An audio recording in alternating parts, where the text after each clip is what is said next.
Hey guys, it's Vapid. And, this is something a little bit different. I mean, not far removed from the norm, but a little bit different. So, kick your feet back and relax and let's go. Once upon a midnight dreary, while I pondered weak and weary over many a quaint and curious volume of forgotten lore, while I nodded, nearly napping, suddenly there came a tapping, as of someone gently rapping at my chamber door. "'Tis some visitor," I muttered, tapping at my chamber door. "Only this, and nothing more." Ah, distinctly I remember. It was in the bleak December, and each separate dying ember wrought its ghost upon the floor. Eagerly I wished the morrow, vainly I had sought to borrow from my book's secretive sorrow for the lost Lenore, for the rare and radiant maiden whom the angels named Lenore, nameless here, evermore. And the silken, sad, uncertain rustling of each purple curtain thrilled me, filled me with fantastic terrors never felt before, so that now, to still the beating of my heart, I stood repeating, "'Tis some visitor entreating entrance at my chamber door. 'Tis some late visitor entreating entrance at my chamber door. 'Tis this and nothing more." Presently my soul grew stronger, hesitating then no longer. "Sir," said I, "or madam, truly your forgiveness I implore. But the fact is I was napping, and so gently you came rapping, and so faintly you came tapping at my chamber door, that I scarce was sure I heard you. Here I opened wide the door. Darkness there, and nothing more. Deep into that darkness peering, long I stood there, wondering, fearing, doubting, dreaming dreams no mortal ever dared to dream before.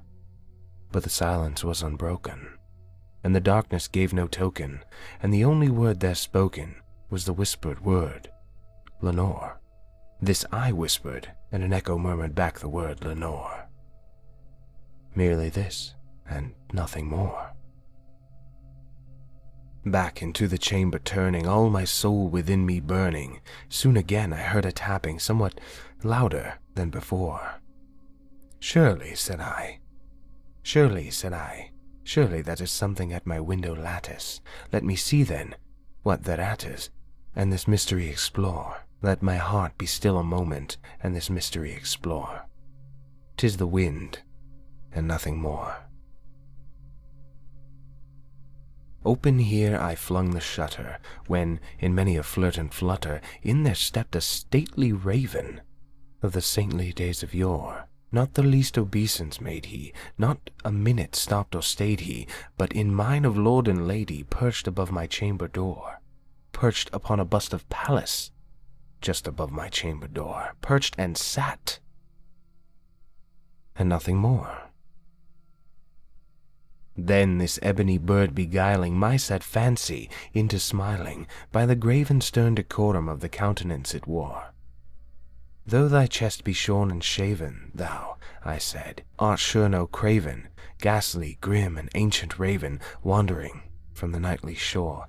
Tell me what thy lordly name is on the night's plutonium shore." Quoth the raven, "Nevermore." Much I marveled this ungainly fowl to hear discourse so plainly, though its answer little meaning, little relevancy bore. For we cannot help agreeing that no living human being ever yet was blessed with seeing a bird above his chamber door, bird or beast above the sculpted bust above his chamber door, with such a name as Nevermore. But the raven, sitting lonely on a placid bust, spoke only that one word, as if his soul in that one word he did outpour. Nothing further than he uttered, not a feather than he fluttered, till I scarcely more than muttered, "Other friends have flown before. On the morrow he will leave me, as my hopes have flown before." Then the bird said, "Nevermore." Startled at the stillness broken by reply so aptly spoken, "Doubtless," I said, "what it utters is only stock and store, caught from some unhappy master, whom unmercifully disaster followed fast and followed faster, till his songs one burden bore, till the dirges of his hope that melancholy burden bore, of never, nevermore." But the raven, still beguiling all my sad soul into smiling, straight I wheeled a cushioned seat in front of bird and bust and door. Then upon the velvet sinking, I betook myself to linking fancy unto fancy, thinking what this ominous bird of yore, what this grim, ungainly, ghastly, gaunt, and ominous bird of yore meant in croaking, "Nevermore." This I sat engaged in guessing, but no syllable expressing, to the fowl whose fiery eyes now burned into my bosom's core. This and more I sat divining, with my head at ease reclining, on the cushion's velvet lining, that the lamplight gloated o'er, but whose velvet violet lining, with the lamplight gloating o'er, she shall press, nevermore. Then methought the air grew denser, perfumed from some unseen censer, swung by seraphim whose footfalls tinkled on tufted floor. "Wretch," I cried, "thy God hath lent thee, by the angels he has sent thee, respite, respite and nepenthe from my memories of Lenore. Quaff, oh quaff, this kind nepenthe, and forget this lost Lenore." Quoth the raven, "Nevermore." "Prophet," I said, "thing of evil, prophet still, if bird or devil, whether tempest sent or whether tempest tossed thee here ashore, desolate yet all undaunted, on this desert land enchanted, on this home by horror haunted, tell me truly, I implore, is there balm in Gilead? Tell me, I implore." Quoth the raven, "Nevermore." "Prophet," said I, "thing of evil, prophet still, if bird or devil, by that heaven that bends above us, by that God we both adore, tell this soul with sorrow laden, if within the distant Aidenn it shall clasp a sainted maiden, whom the angels named Lenore, clasp a rare and radiant maiden, whom the angels named Lenore." Quoth the raven, "Nevermore."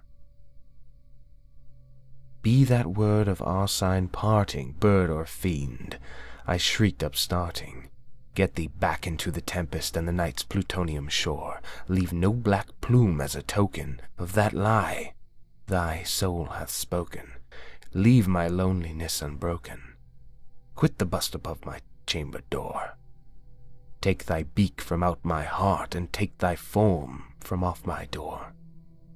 Quoth the raven, "Nevermore." And the raven, never flitting, still is sitting on the pallid bust of Pallas just above my chamber door, and his eyes have all the seeming of a demon that is dreaming, and the lamplight o'er him streaming throws his shadow on the floor, and my soul from out that shadow that lies floating on the floor shall be lifted nevermore.